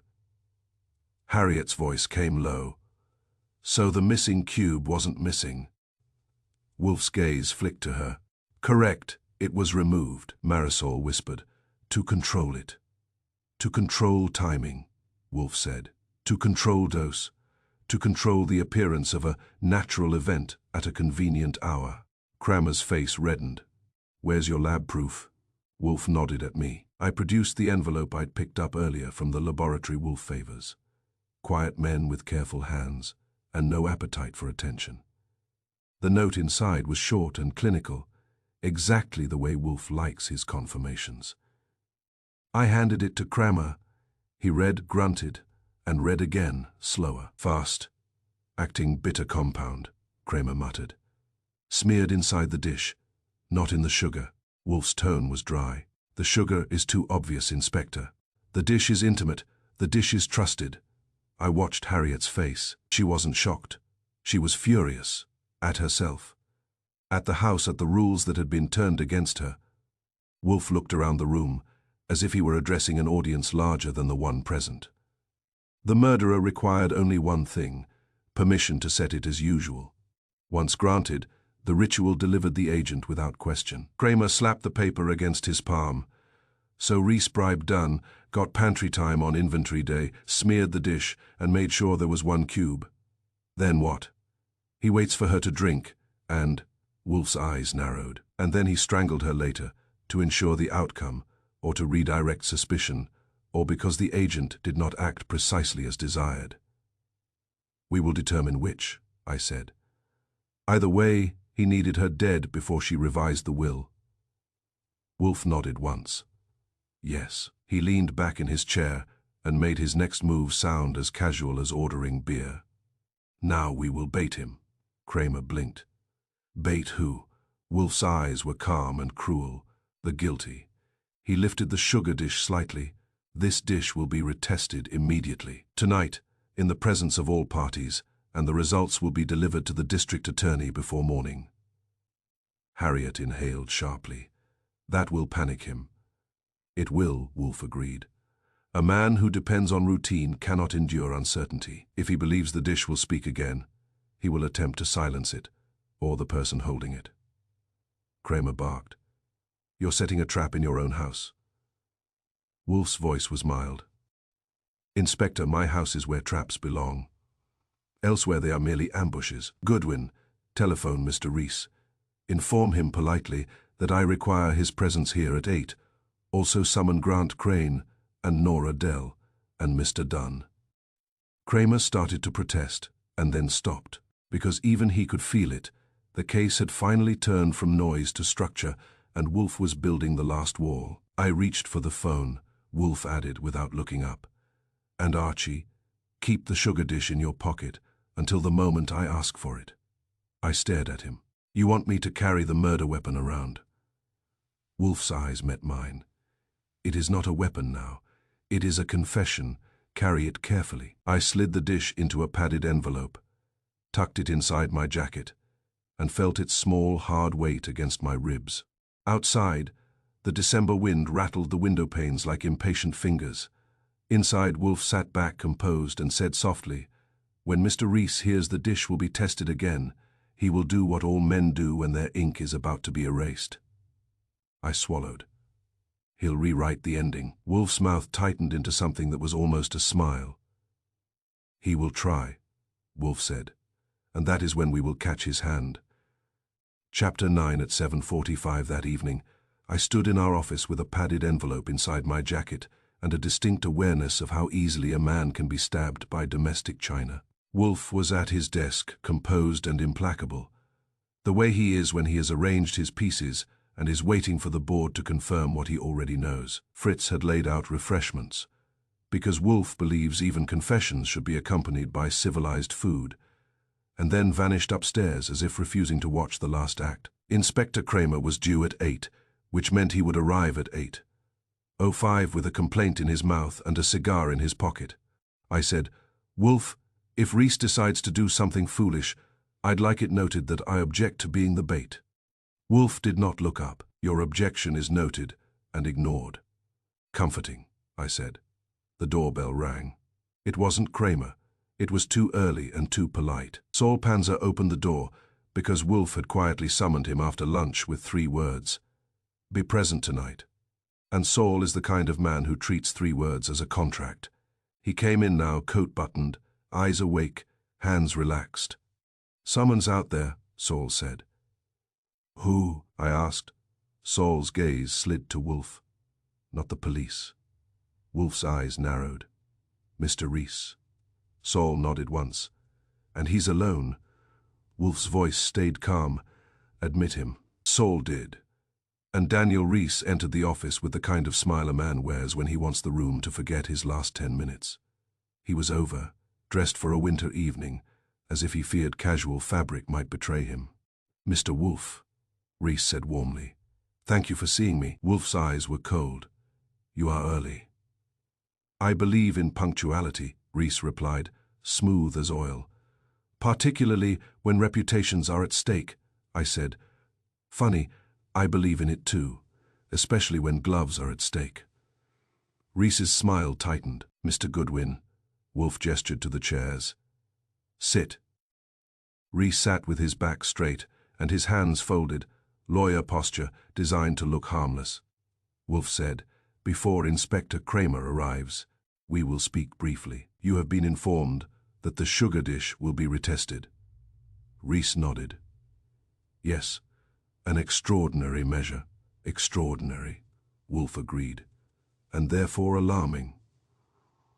Reese's smile stayed. "I have nothing to fear from a dish." Wolfe's gaze held him. "Then you will not object to remaining here until the inspector arrives." Reese's jaw tightened. "Am I detained?" "You are invited," Wolfe said. "Decline if you wish, but be aware that your departure will be noted." Reese hesitated, a fraction too long for a man with nothing to fear. Then he stood. "I think," he said carefully. "I will." The office lights went out. Not the whole house this time, just the office lamps and ceiling fixture, a sudden darkness that swallowed Reese's polished face and gave the room teeth. Soul moved, a soft shift in the black. I felt the padded envelope against my ribs like a warning. Wolfe's voice came steady out of the dark. "Mr. Reese, do not move." Reese's voice snapped, sharp with real panic now. "What is this, Goodwin?" The lights came back on. Reese stood exactly where he had risen, but his composure had slipped. His eyes were wide. His hands were not folded now. One was half, raised as if to ward off accusation. Saul said quietly, "Someone's just tried the switch in the hall." Wolfe's eyes narrowed. "And?" Saul's gaze went to Reese. And Mr. Reese flinched before the lights went out. Reese snapped, "That's absurd." Wolfe's voice was calm. "It is not absurd. It is informative." The doorbell rang again, heavy now. Kramer, on schedule for once. While Saul went to admit him, Wolfe looked at Reese with the weary contempt of a man watching a fly insist it can negotiate. "You came early," Wolfe said softly, "because panic arrived early." Reese's lips pressed tight. "I came because you demanded." Wolfe lifted a finger. "Goodwin, go to the kitchen." I blinked. "Now." "Yes," Wolfe said. "Go." I didn't ask why. Wolfe is never more dangerous than when he gives an order without explanation. It means he has already seen the end. I left the office and went down the hall toward the kitchen. Halfway there, I heard a soft sound, like cloth rubbing against wood. I stopped, listened, and then moved the last few steps silently. The kitchen was dark except for the under-cabinet light. The pantry door was ajar and Daniel Reese was inside. He had beaten me by seconds, slipping out of the office when Saul opened the front door for Kramer. He was in the pantry with his coat off, sleeves rolled, wearing gloves, thin rubber gloves, and holding a cloth in one hand and a small bottle in the other. He was scrubbing, except the envelope was still against my ribs, which meant this dish was the Crane sugar dish. Another one, or a duplicate, or the original, somehow retrieved. I felt my stomach drop as the truth rearranged itself. Reese didn't need the dish I carried. He needed to remove the residue from the one he had actually handled, the one hidden in the Crane pantry. He had counted on it being brought here as evidence. When Wolfe announced it would be retested, Reese had come to erase it at the source. His cloth moved in tight circles, frantic, as if he believed he could polish a lie until it shone like innocence. I said softly, "You're going to wear a hole in it, Daniel." Reese froze, his head turned slowly, and his face, caught in the underlight, was not a lawyer's face at all. It was a cornered man's face. "Goodwin," he whispered, "you don't understand." "I understand gloves," I said, "and I understand panic." He swallowed. "Put that away." I held up my empty hands. I didn't bring a gun. I brought curiosity. Reese's eyes flicked to the doorway, then to the dish, then back to me. His breathing sped up. The cloth still in his hand. "You baited me," he said hoarsely. "Wolfe baited you," I corrected. "I'm just the worm." Reese's voice broke. "You can't prove anything." I nodded toward the dish. "You're scrubbing proof." His eyes flashed. "This is contamination. Handling it could ruin." "You're handling it now," I said. "With gloves. That's not how innocent men handle a sugar dish." He took a step toward me, and for a second I thought he might try to shove past. Saul would have had a field day with him, but Saul was upstairs with Kramer. I said, "Daniel, don't be stupid. Wolfe's got the front door covered, and I'm blocking the pantry. Your only exit is honesty." He stared at me as if I'd quoted scripture in a bar. Then his shoulders sagged, and the cloth dropped to the counter with a wet slap. "All right," Reese whispered. "All right." He looked at the dish, then back at me. "I bribed Hales," he said, words spilling now. "I needed access. Inventory day gave me cover." He cleared the pantry, kept eyes away. I asked him about the rules. Where the tray sits, how the dish is rinsed, how the cup is placed. He swallowed hard, and his eyes shone with sweat. "I dosed the dish," he said. "Not the sugar, the dish. A fast compound. Bitter, it clings. It dissolves slowly in hot tea. It makes the heart." He stopped, gagged on the image, then forced it out. "It makes the heart falter. It looks like failure." "And the 1 sugar cube," I said. Reese nodded miserably. "1 cube gives a cleaner dose. 2 dilutes it. She always took 2. I needed 1, so I made sure there was 1. "How?" I asked. His mouth twisted. "I removed it earlier during inspection. And then," I said, "when the compound didn't act fast enough, you strangled her." Reese flinched. "No." He shook his head violently. "No, I didn't. I didn't touch her throat. That was," he swallowed, "that was Grant." The name came out like a confession and an accusation at once. "Grant Crane," I said, keeping my voice even. Reese's eyes went wild. "He pushed me. He said his mother was changing the will. He said she'd cut me out, and then everything we'd arranged would collapse. He said he'd lose control, lose the estate. He said he'd make sure she drank the tea, and if it didn't work, he'd finish it." Reese's hands trembled. "I thought it would be clean," he whispered. "A heart event, no struggle, no marks, just an ending." I said softly, "And now you're here scrubbing the truth." Reese's face twisted, and then anger flashed through the panic. "You think you're better," he snapped. "Wolfe sits in a chair and plays people like pieces. Grant was desperate, Nora was greedy, Evelyn was arrogant. His voice cracked. "I just wrote the paperwork." I heard footsteps in the hall then. Quick, heavy Saul and Kramer, moving like men who had heard a sound worth chasing. Reese heard it too. His eyes darted again to the doorway, calculating one last escape. Wolfe's voice came from behind them, calm and inevitable as a closing door. "Do not trouble yourself, Mr. Reese. Panic is always too slow." Kramer shoved past Saul, face red with triumph. "Reese, you're under." Wolfe lifted a hand.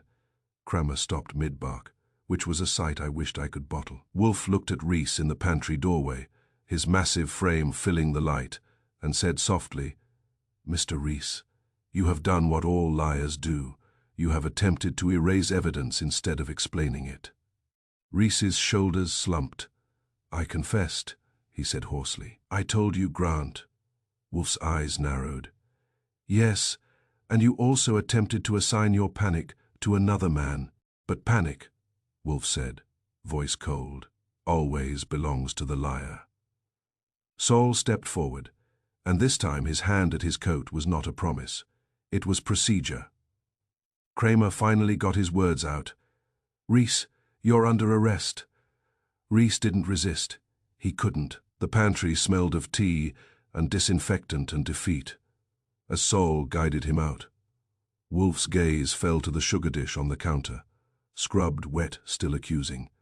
He said quietly, to no one in particular, "Even washed. It speaks." And I believed him because I had just watched a man try to scrub a truth away and learn the hard lesson: in a disciplined house, even porcelain remembers.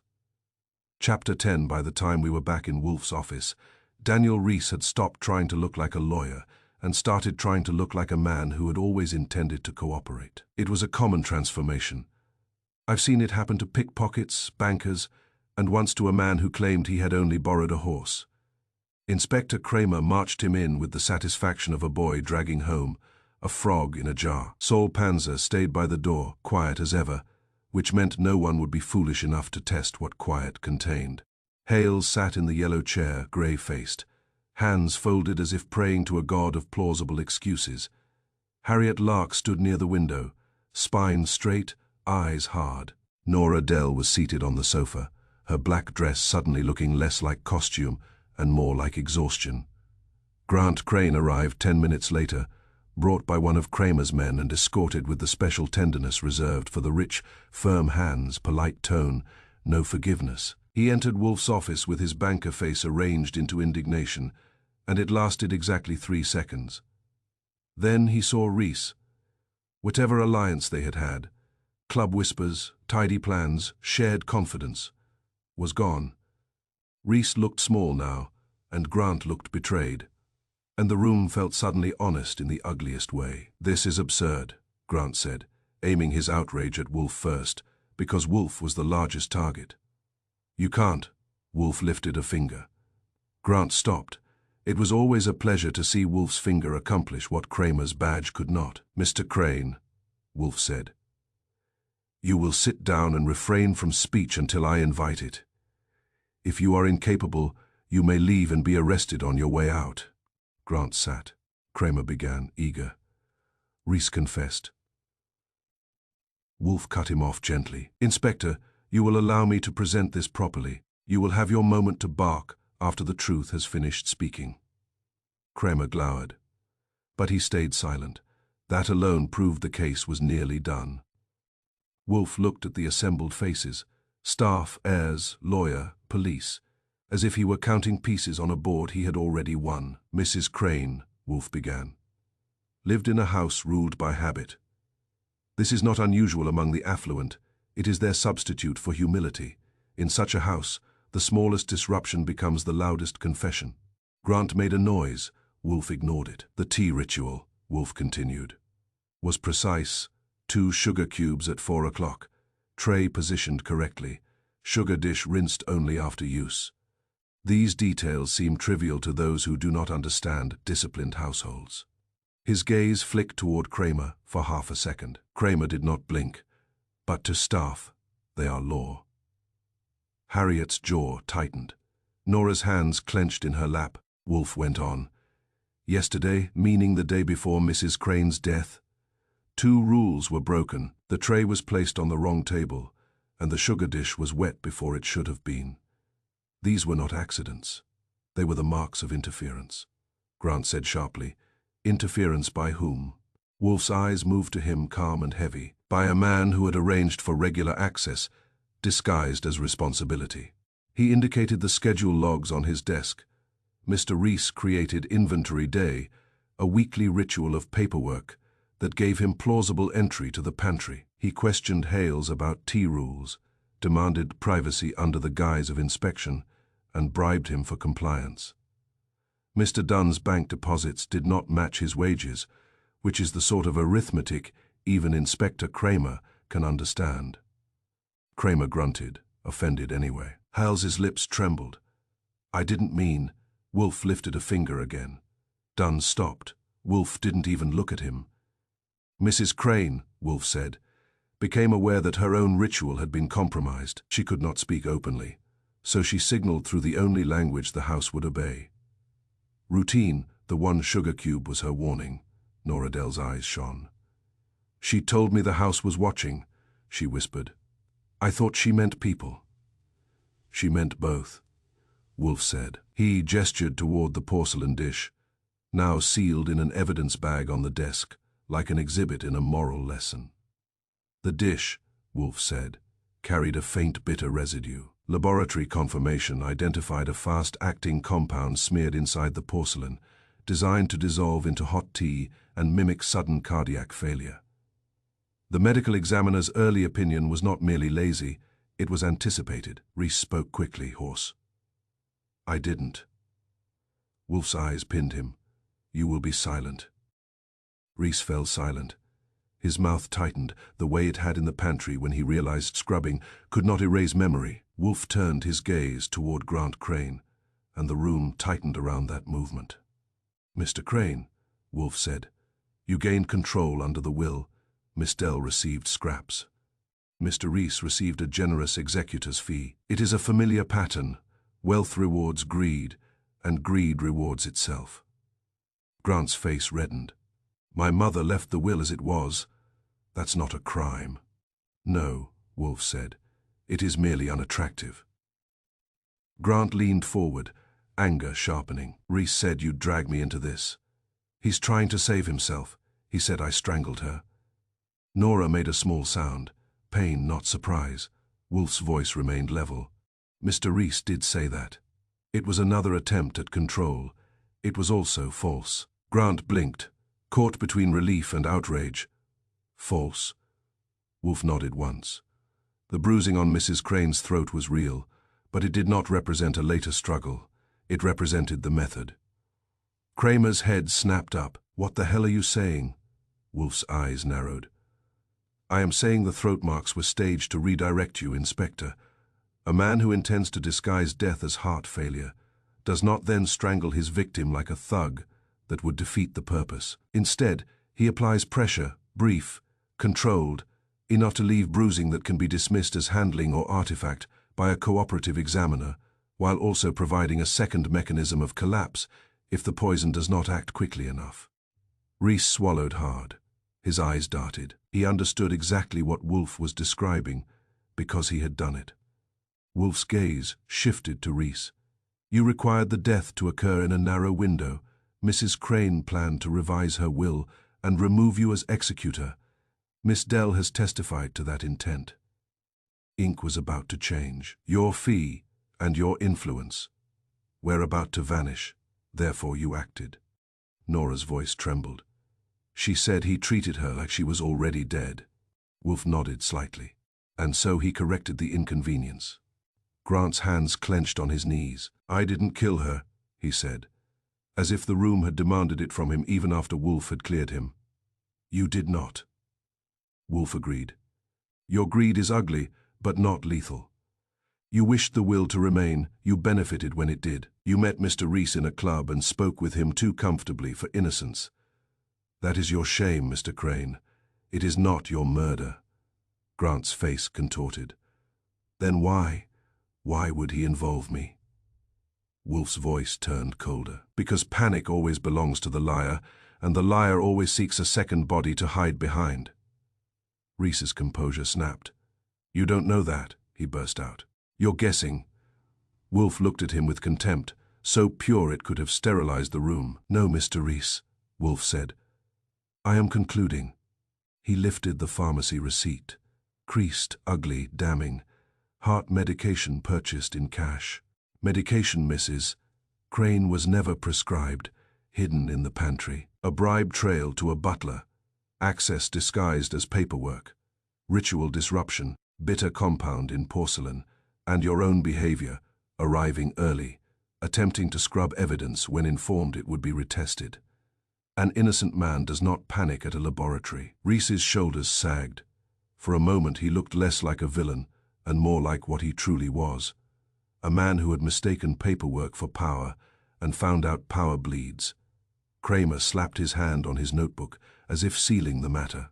"That's enough. Reese, you're under arrest for the murder of Evelyn Crane."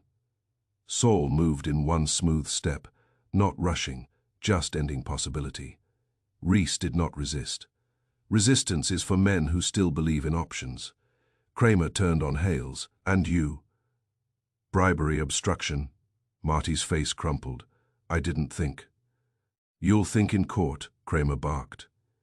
Harriet Lark's eyes closed for a moment, and when she opened them again they were furious, not frightened. "Mrs. Crane trusted the house," she said softly. "And we let the house be used." Wolfe's voice softened a fraction. "Only a fraction. Mrs. Lark, you did not let it. You endured it. There is a difference." Nora Dell stood then, slowly, and for the first time since I had seen her, she did not look like she was performing. "She's gone," Nora said, voice raw. "And all of you are fighting over what she left behind."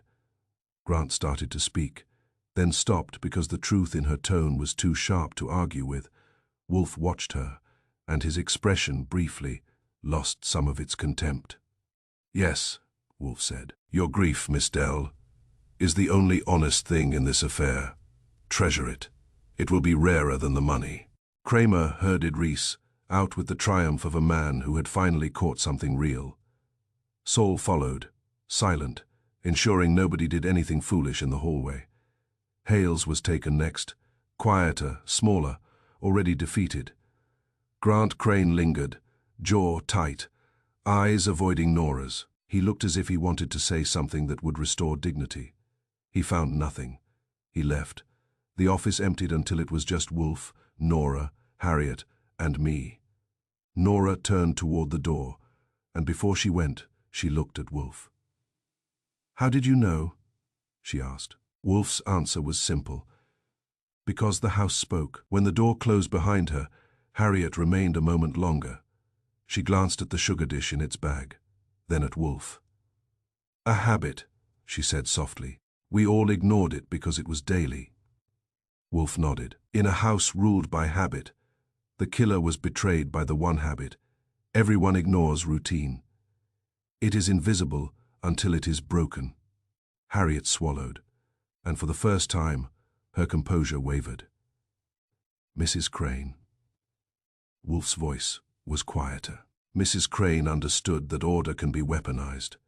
She tried to warn you. She tried to warn us. She succeeded." Harriet left then, moving like someone carrying a weight that could not be seen but would be felt for a long time. When the house was ours again, Wolfe sat back, and the tension drained out of him the way it always did once the puzzle was solved. He glanced at the clock. "Orchids," he announced. I sighed. Of course, murder wrapped up, bribes exposed, heirs humiliated, and you're going to water plants. Wolfe's eyes narrowed. "Mr. Goodwin, I refuse to allow human depravity to interfere with what is civilized." He went upstairs, leaving me with the quiet office, the empty chairs, and the lingering smell of tea that had meant death. I looked at the sugar dish one last time, sealed and harmless now, and thought about how close the whole thing had been to staying quiet forever. One cube, one smear of bitterness. One house doing what it was told. Then, I reached for my pen, because someone had to write it down, and Wolfe would never stoop to narrative. Outside, New York kept moving, indifferent and loud. Inside, in Wolfe's brownstone, the ritual had ended, finally, and the smallest disruption had proven to be the loudest confession.